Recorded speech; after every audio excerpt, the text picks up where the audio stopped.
네, 계속해서 31번부터 또 보도록 하겠습니다. 31번.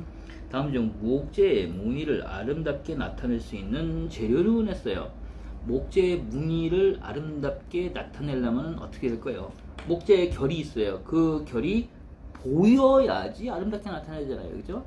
보이지 않는다면은 목재가 아름다운지 아니면 뭐 어떤 테드 나이트를 가지고 있는지 그거 알 수 없어요. 무늬를 못 봐요.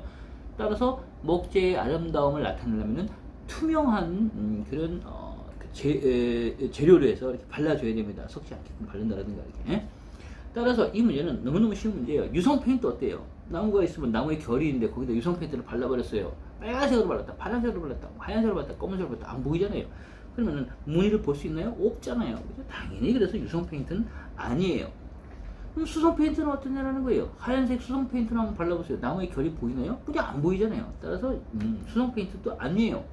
에나멜 페인트도 또 뭐 수성 페인트 일조로서 에나멜 페인트 같은 경우에도 이런 색을 낼 때는 좋지만은 이게 무늬가 보이지 않는다는 거예요.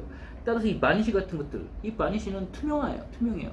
그래서 이런 건성유라든가 그다음에 용재를 첨가해서 만든 그런 어떤 바니쉬 같은 경우는 광택을 나게 해주고요. 그 다음에 투명 막으로 해가지고 씌워서 목재를 보호해줍니다. 목재 표면을.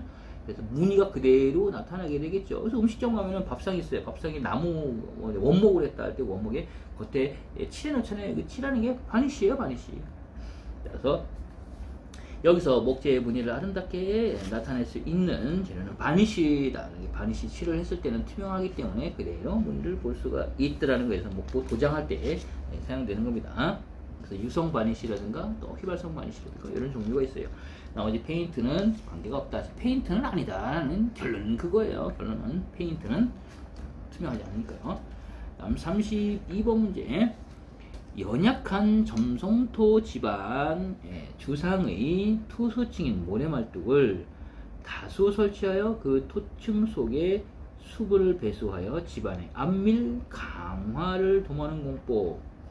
자, 이것은 탈수하는 그런 공법이에요. 탈수라는 것은 물을 뺀다는 거예요. 물을 빼지 않게 되면 지하수가 계속 남아있게 되면 부동침화가 생길 수도 있습니다. 그죠? 또 더군다나 비가 오거나 갑자기 또 물이 빠져나갈 때 부동침화가 더 심하게 생길 수도 있습니다. 따라서 지하수위를 낮춰야 필요가 있다. 그래서 탈수를 해준다. 그럼 어떤 방식으로 탈수하겠냐라는 거예요. 그럴 때 이런 모래말뚝을 세워서 탈수할 수가 있다라는 거예요. 자, 모래말뚝을 세워서 어떻게 탈수하냐는 거예요. 집안 면이 있고, 그 다음에 여기에 어떤 뭐 물길이 있을 수도 있겠죠. 물이 많이 있습니다. 이 물을 어떻게 뺄 거냐는 거예요. 이 물을 뺄 때에는 말뚝을 하나 세우겠다. 근데 이 말뚝을 세웠을 때 이 이게 말뚝이 특별한 게 아니에요. 파가지고 여기다 모래를 넣었어요.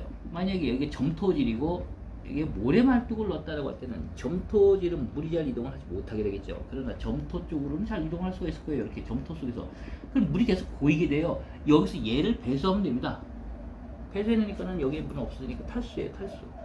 따라서 점토질 집안일 경우에는 모래말뚝을 설치해서 그 다음에 물을 빼게 되는데, 그럼 어떻게 빼겠냐? 자동적으로 나오면 좋은데 자동적으로 안 나와요. 뭔가 눌러주게 되면 쭉 스펀지 마냥 물이 있을 때 쭉 눌러주면 물이 옆으로 쭉 나오듯이 이 위에서 다시 모래말뚝을 세웁니다. 그러면 모래파를 세워요. 그럼 하중이 쭉 작용하겠죠. 그러면 여기에 있는 물들이 점점 누리니까 얘가 갈 데 없으니까 이리로 나오는 거예요. 이동이 잘할 수 있는 모래말뚝 쪽으로. 그래서 누르게 되면 계속 얘 물이 이렇게 탈수됩니다. 탈수.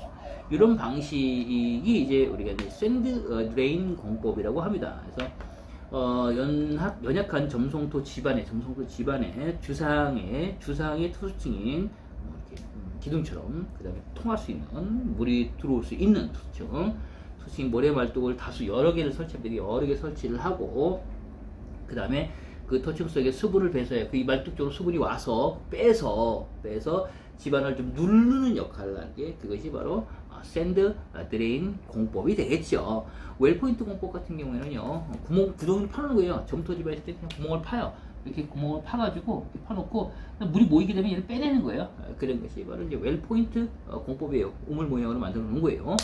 그 다음에 마이브로 컴포저라는 것도 있어요. 이 마이브로 컴포저 같은 경우에는 이런 그 진동을 주는 거예요. 진동을 이러면서 진동을 줘가지고 탈수시키는 거예요. 물이 오게끔 만드는 거예요. 그래서 빼내는 거예요. 이런 이제 마이브로 컴포저가 있고요. 시멘트주의 공법도 시멘트를 주입하게 되면 시멘트 쪽으로 해서 물이 이쪽 쭉 빨아들이잖아요. 그런 공법도 있긴 있어요. 자, 요거 말고 이제 페이퍼 드레인에서 얄팍하게 페이퍼 모양으로 해서 이렇게 되면 이것도 페이퍼 드레인 공법이 됩니다.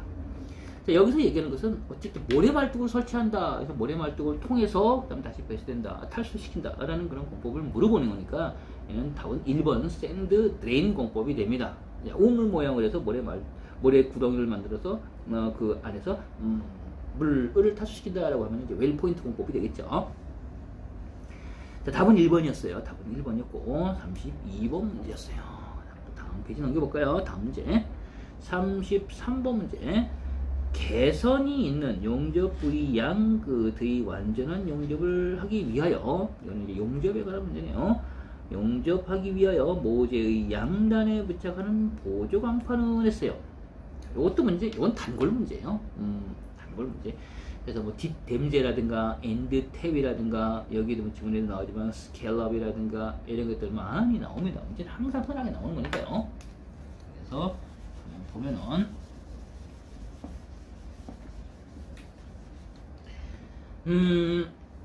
우리가 용접을 하기 위해서 이 두 개를 용접을 하겠다라고 했어요. 두 개 뭐 판이든 용접을 하겠다 하는데 이 끝에 어떻게, 여기 용접 쭉 해나가면 됩니다. 용접하면 돼요. 이거 문제는 없어요. 그렇죠? 뭐 모살 용접을 하면 돼요. 하여튼 뭐 용접을 했어요. 모살 용접이든 뭐 무슨 맞든 용접이든 했어요. 했는데 이 끝에는 흘러내릴 수가 있어요. 이거 흘러내린다라는 거예요. 자, 그럼 흘러내리는 부분을 막아버리고 할 거냐, 어떻게 할 거냐, 막지 않고 이렇게 약간 뒤를 더 대요. 뒤를 이렇게 하나 더 댑니다. 이게 바로 뒷댐제예요. 뒷댐제. 이게 뒷댐제가 돼요. 이게 바로 그 뒷댐제가 아니라, 뒷댐제는 이 밑에다가 되는 판이고, 이 뒷댐제고, 요게 뒷댐제고, 요게 바로 지금 우리가 얘기하는 엔드탭 끝부분에 이렇게 되는 것이기 때문에 요것이 바로 엔드탭이에요. 엔드탭. 여기 뒤에 받치는 거 두 개 있을 때 이 두 개 용접하겠다라고 할 때 뒤에다 받치는 거니까 이 받치고 뒷댐제고, 뒷댐제를 받친 후에 이 끝부분에 용접하기 위해서 이렇게 엔드탭 끝부분에 된다. 이게 바로 엔드탭이다. 답은 여기서 뭐 나왔어요. 양단에 부착한다 해서 끝에 부착하는 보조 강판을 물었기 때문에 엔드탭이 됩니다. 뒤쪽에 대해 가지고 용접이 흘러내리지 않게 한다라고 할 때는 그것은 이제 뒷댐제가 되겠죠. 자, 답은 뭐 엔드탭 어디죠? 3번이네요. 3번 엔드탭이 됩니다. 답은 나왔고요. 1번에 보면은 이제 스케일업이라는 게 있어요. 스케일업 같은 경우에는 이렇게 부재를 그래서 용접을 하려고 하니까 보다 보니까 부재가 있다 이렇게 하려고 보니까 여기도 용접을 했어요. 근데 얘랑 얘랑 용접을 했어요. 얘랑 용접을 하려니까는 어떻게 해요? 이 용접 부위가 서로 만나게 됩니다. 용접에 취약할 수도 있습니다. 따라서 구멍을 내는 거예요. 이렇게 구멍 뽕. 그러니까 단면으로 본다면 이렇게 구멍을 내는 거예요. 이런 식으로 구멍을 내는 거예요. 이 비어있는 공간을 만들어 준다라는 거예요. 그래서 용접을 하는 거예요. 이렇게. 이것이 바로 스케일업이다라는 거예요. 모서리 부분이라든가 용접 부위에 이중 용접이 되지 않게 만드는 그런 방법이 바로 스케일업이에요. 자, 뭐 백스트리트도 있고 뭐 크레이터도 있고 오늘 참조적으로 넘어가고요. 답은 3번 가장 많이 나오는 문제가 바로 이 엔드탭 문제예요. 스케일업하고 두 개, 그 다음에 뒷댐제 정도 나올까 싶기도 하고요. 우리가 이제 건축 기사 시험보다는 조금 쉬워지고요. 기사 시험에서는 여러 가지 용접에 대한 용접 결함의 문제가 나옵니다. 근데 우리 산업 기사 문제에서는 용접 결함 문제가 많이는 안 나와요. 자주는 등장하지 않습니다. 그렇기 때문에 이런 정도만 잘 봐도 될 것 같아요. 33번이었고요. 자, 34번으로 가기로 하겠습니다. 34번 공사 계약 제도에 관한 설명으로 옳지 않은 것은, 공사 계약 제도라고 했어요. 공사를 계약을 해야 되는데 뭐 설계도 끝났고 그 다음에 이제 착공 신고할 때쯤 되면은 이미 뭐 그전에는 시공사가 계약이 되어 가는 상태이겠죠. 그래서 계약 서류도 들어가고 관계도 서류가 들어가야 되기 때문에 착공 신고할 때는 있는 상태인데, 이때 그럼 계약을 어떻게 할 거냐라는 거예요. 어떻게 할 거냐. 그걸 묻는 것이고요. 1번에 보면은 직영공사 있어요. 직영제도. 직영제도는 내가 건축주면은 내가 공사를 직접 하는 게 직영이에요. 직영. 그게 직영이에요. 우리 회사가 이번에 땅을 사서 건설을 해서 이거를 분양을 해서 팔겠다라고 하게 되면은 직접 운영한다. 직접 공사를 운영하는 것이 바로 직영입니다. 직영이에요. 직접 하는 공사고. 그 다음에 보면은 지경에서 1번 지경제도는 공사 전체를 단 한 사람에게 도급이 아니잖아요. 도급은 누구에게 주는 거예요. 지경은 내가 하는 거고 도급은 주기 때문에 한 사람에게 몽땅 주기 때문에 일식 도급이에요. 한꺼번에 주겠다.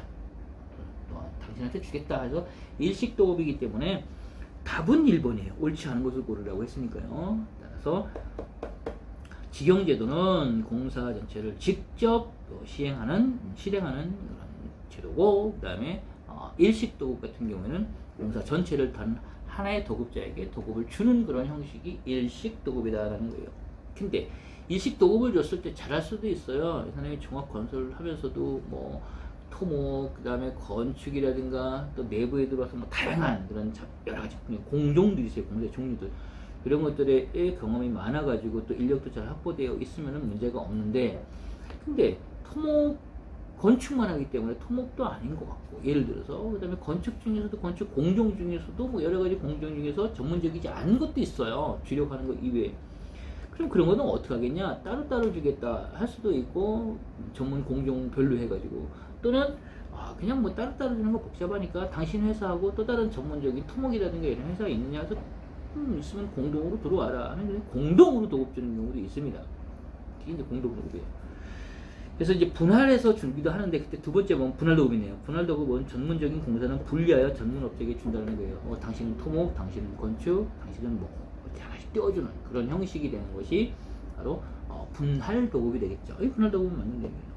그 다음 세 번째 단가 도급도 있어요. 단가 도급. 무슨 단가에 따라 이건 가격에 대한 제도의 분류예요.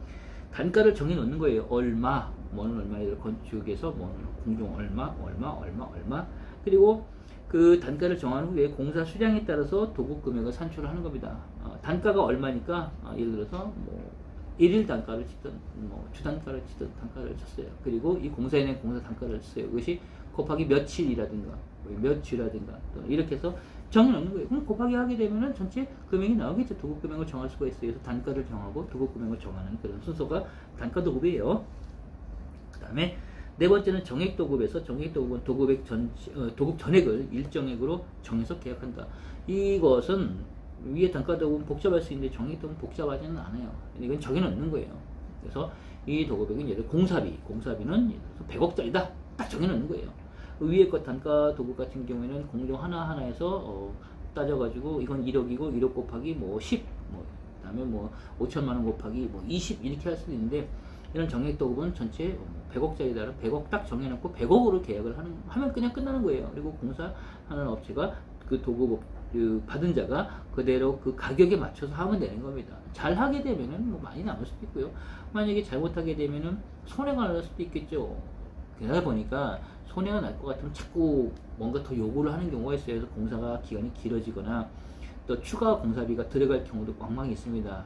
그럴 때는 굉장히 골치 아프게 되겠죠. 공사에 문제가 생기는 것도 큰 일인데 거기다가 자꾸 가격 올려달라 그러면은, 그래서 그런 것 때문에 상당히 건축주 또는 발주처와 그다음에 공사하는 그런 시공사와의 갈등이 많습니다. 분쟁도 상당히 많아져요. 어쩔 수 없는데 그런 것이다. 그래서 정액 도급은 도급 전액을 일정액으로 정해놓고 도급을 주는 형식, 그것을 단가를 정해놓고 그 다음에 전체 도급액을 정하는 것은 단가 도급, 이렇게 좀 정리하면 되겠네요.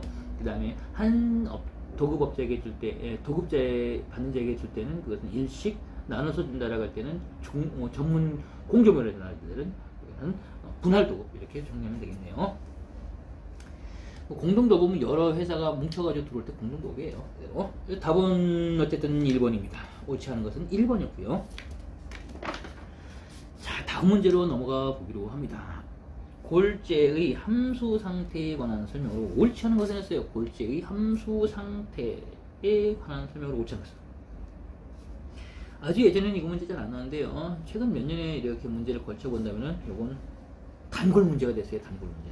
가끔씩이 아니라 좀 자주 등장하는 것 같아요. 1년에 한두 번씩 꼭 나오더라고요, 보니까.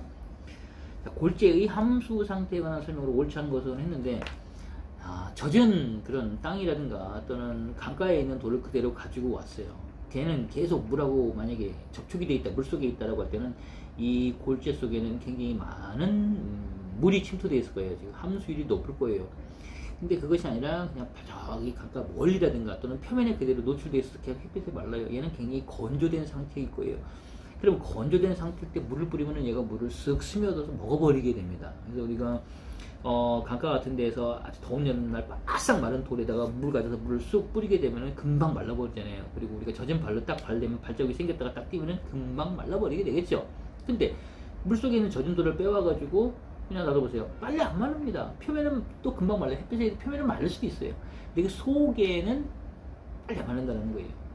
그래서 이 골재가 가지고 있는 함수, 표면에만 있느냐, 아니면은 바싹 말라서 완전히 건조하느냐, 아니면은 장시간 동안 물에 노출돼서 그 내부에, 표면은 건조되어 있다, 내부에 불이 있느냐에 따라서 또 내부에 습기가 침투되어 있다 해서 수면 상태를 또 판단할 수가 있겠죠. 그래서 단계를 나눈 것이 바로 골재의 함수 상태에라는 거예요. 어려운 건 없어요. 그래서 보면은 이것은 우리 뭐 해서 그림에 한번 보면 쉬워요. 완전히 건조된 상태가 첫 번째 단계. 물을 만나지 않은 거예요.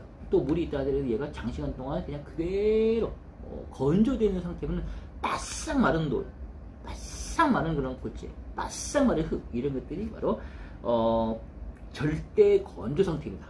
이게 첫 번째 단계예요.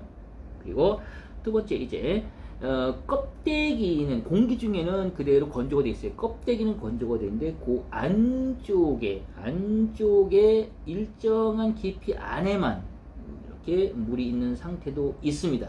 네, 그것이 바로 이제 그 기건 껍데기는 이제 껍데기에서 껍데기 일정한 안에까지는 건조된 상태고 그 아주 깊이 있는 쪽에서가 이 수분 상태이다, 함수가 되어 있다라고 했더니 그것이 기건 상태예요. 평형 상태예요, 이게. 그 다음에 이제 표건 상태에서 표면만 말리는 거예요. 우리가 물을 싹 뿌리고 그냥 바로 싹 금방 말랐다 할 때 표면만 있는 거예요. 근데 그 안에는 땅 골재를 쪼개 보면은 안에도 수변한 상태일 수가 있어요. 그래서 표면 자체만 건조되는 상태가 이제 표건 상태예요. 수변 상태는 표면도 젖어 있는 상태예요. 이렇게 단계를 나눌 수 있다. 다시 이제 이거 어려우면 거꾸로 생각해보면 돼요. 이제 말려봅시다. 말려보면 어떻게 되냐면 물속에 있던 돌을 그대로 가지고 탁 나왔어요. 그 상태가 돌 내부도 또는 뭐 자갈 내부도 수변 상태이고 표면도 물에 젖어 있어요. 그것이 수변 상태예요. 이게 첫 번째. 그 다음에 잠깐 놔뒀더니 껍데기만 표면만 살짝 건조돼 있어요. 이것이 표건 상태예요. 표면만 건조 상태예요.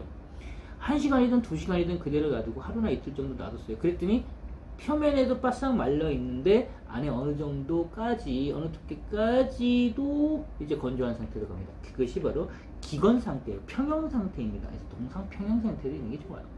그리고 아주 오랜 시간 동안 점점 이 속까지도 다 건조돼 버려요. 그게 기건, 절대 건조 상태, 절대 건조 상태. 이렇게 보시면 되겠네요. 뭐 이렇게든 저렇게든 알아두시면 됩니다. 그래서 이런 골재 함수 상태에 관한 설명을 옳지 않은 것은 1. 흡수량은 표면 건조, 내부 포화 상태. 표면은 건조되어 있고 내부가 포화 상태일 때가 이제 절대 건조 상태, 절건 상태예요. 그리고 두 번째 유효 흡수량 같은 경우에는 표면 건조, 내부 포화 상태. 표면은 건조하고 내부의 포화 상태일 때는 기건 상태예요. 기건 상태. 그다음에 그게 유효 흡수량이에요. 그 다음에 세 번째는 표면 수량은 수변 상태 마이너스 기건 상태라고 했네요. 이건 다 마이너스예요. 위에는 흡수량은 표면 건조 내부 포화 상태에서 절건 상태를 뺀 양이고 다 빼게 하면 되는 거예요. 그 다음에 유효 흡수량 같은 경우는 표면 건조 내부 포화 상태에서 기건 상태를 빼면 그 양 자체를 우리가 유효 흡수량이라고 하고, 표면 수량은 표면을 얘기를 하네요. 그럴 때 수변 상태에서 기건 상태가 아니고 수변 상태에서 그 앞단계가 껍데기만 마른 상태니까 뭐예요? 표면 건조 상태, 표건 상태가 되겠죠. 그래서 기건 상태가 아니라 표면 수량은 표면에 있는 물만 얘기를 하기 때문에 끝에서 두 번째 수변 상태에서 표면에 있는 표면 건조 상태만 빼게 되면 그게 표면 수량이 되는 거잖아요. 그렇죠? 답은 그래서 3번이에요.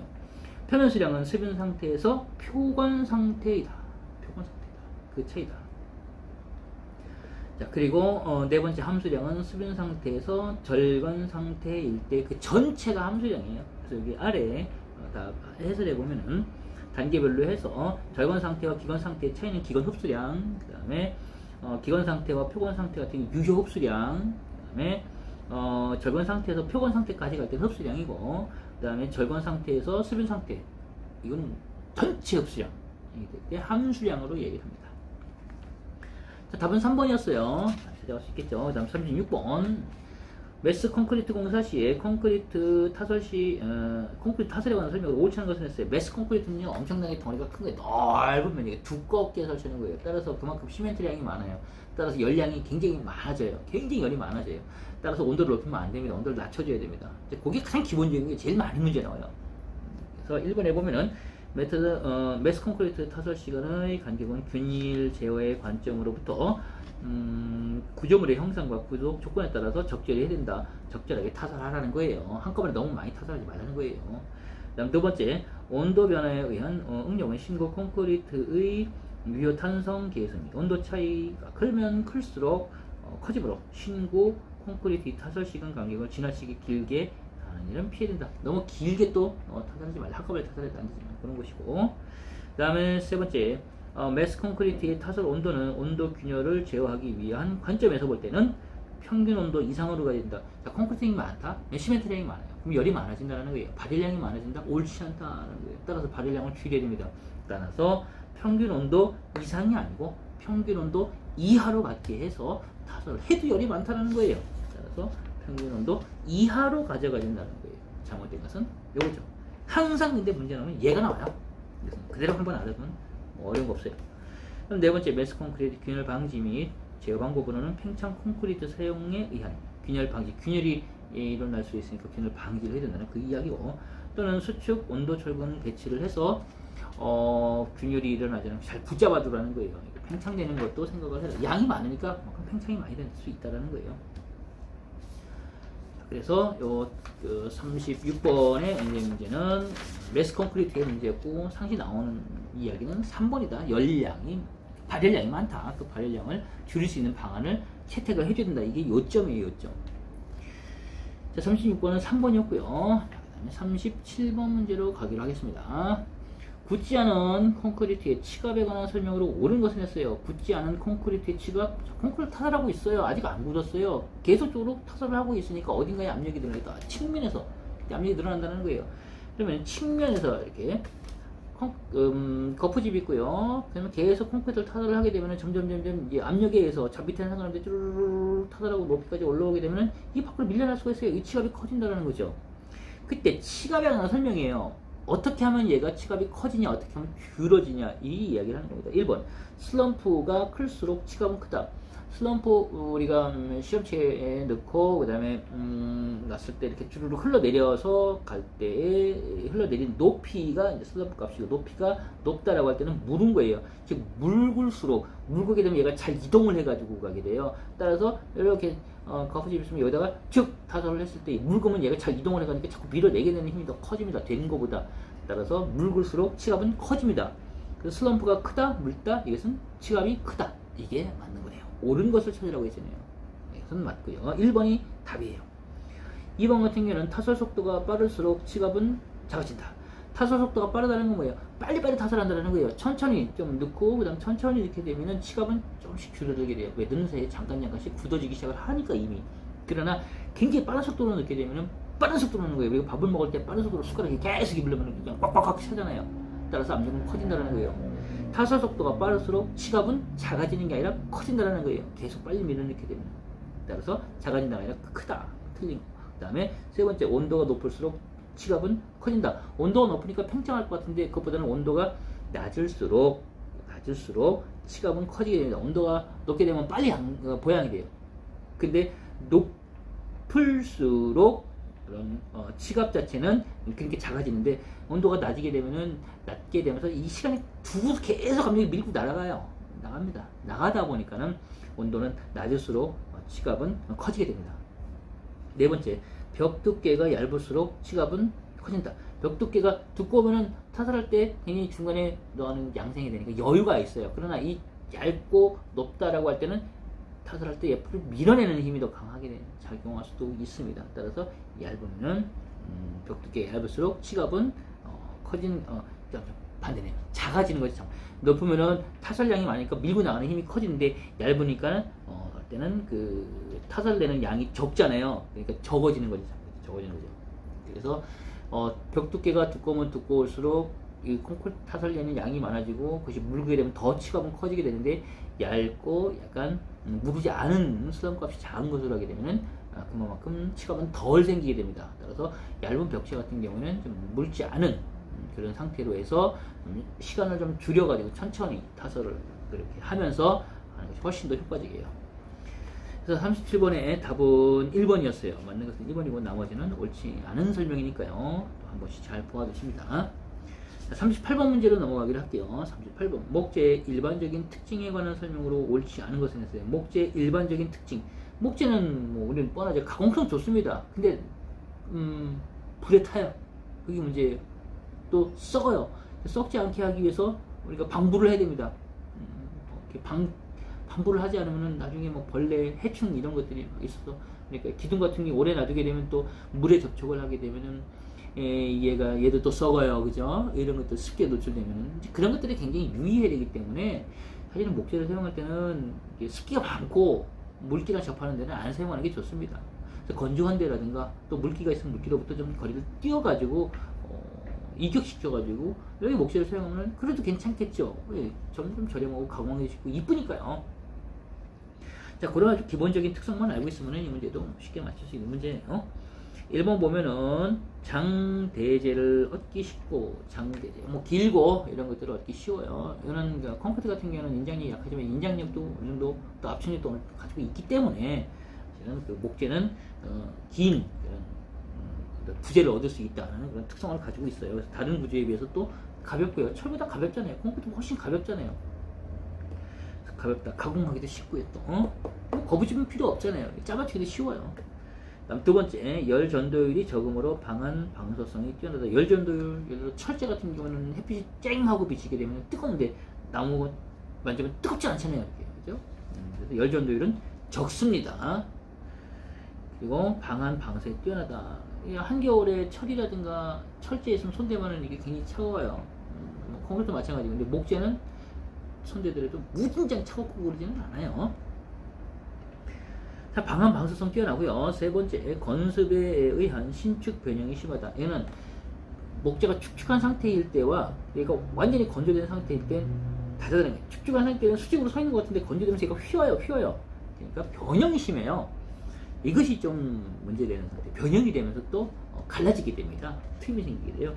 건습에 의한 신축 변형이 심하다. 맞죠? 그 다음에 네 번째, 부패 및 충해에 대한 저항성이 뛰어나다. 아니잖아요. 부패되잖아요. 썩잖아요. 그 다음에 벌레 같은 게 잘 먹잖아요. 그래서 부패나 충해에 대한 저항성은 약하다.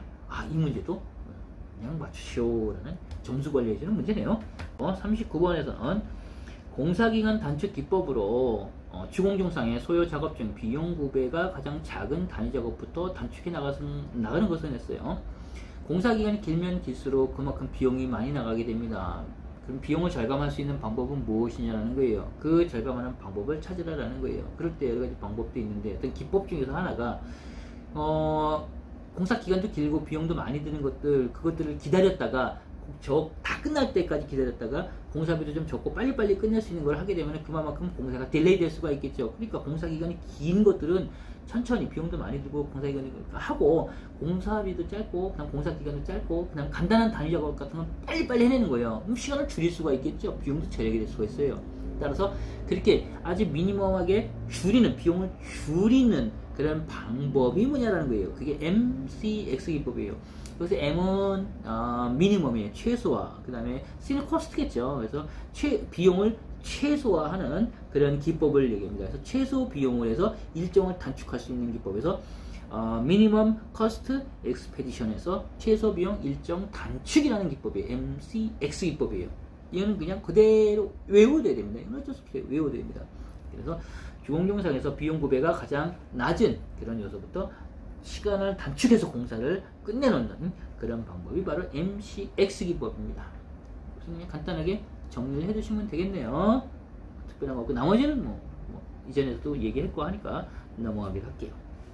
자, 40번 문제로 갑니다. 40번 문제. 자, 40번 문제는 조족공사에서 이거는 이전에도 한번 풀었던 문제네요. 조족공사에서 벽돌벽을 일정 공비로 시공할 때 제곱미터당 소요되는 모르터르의 양으로 옳은 것에 있어 모르터르의 양을 찾으라는 거예요. 그리고 여기는 조건은 표준형 벽돌 사용한다. 네, 모르터르의 재료량은 할증이 포함된 것으로 보고 배합비는 1대 3이다. 이거는 문제가요. 거의 똑같이 나와요. 거의 똑같이. 뭐 1.5비라든가 2.0비는 잘 안 되더라고요. 그대로 거의 똑같이 되니까는 어떻게 보면은 세트로 외워두세요. 세트로. 자, 이 경우에는 이제 1.0비 경우에는 제곱미터 당약 149매 정도가 소요됩니다. 이건 표준형 벽돌이라고 했으니까요. 표준형 같은 경우는 1제곱미터당 149매가 필요하고 149장의 벽돌이 필요하다는 거예요. 그리고 그 149매의 벽돌을 쌓으려면 필요한 모르타르 양이 있는데 그걸 계산할 때는 1000제곱미터당 1000장당 벽돌 1000장당 몇 세제곱미터에서 모르터르 양이 있어요. 나와 있는 양이 있다라는 거예요.